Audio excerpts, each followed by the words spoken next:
ఈ విధంగా చెట్టు కింద పడిపోకుండా సుతిల సహాయంతో కట్టుకుంటాం అన్నమాట. నేను ఇప్పుడు కాయ కాస్తుంది కదా, ఈ విధంగా ఇట్లా ఇట్లా బట్టి ఇట్లా ముడేసుకొని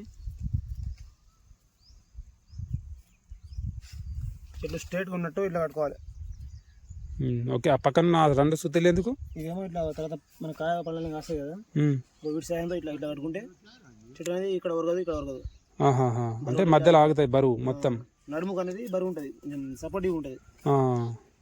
చెట్టు కూడా కింద పడకుండా బరువు పడిపోయే టైంలో ఈ విధంగా ఇట్లా ఉంది ఇప్పుడు కట్టేస్తాం మనం.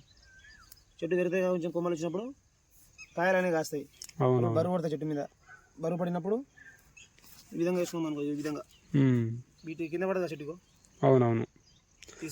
వీటికి సపోర్ట్గా అక్కడక్కడ మధ్యలో ఇట్లా కర్రలు పాతుకోవాలి, జాయింట్లు వేసుకోవాలి మధ్య మధ్యలో. ఇది ఫ్రెండ్స్.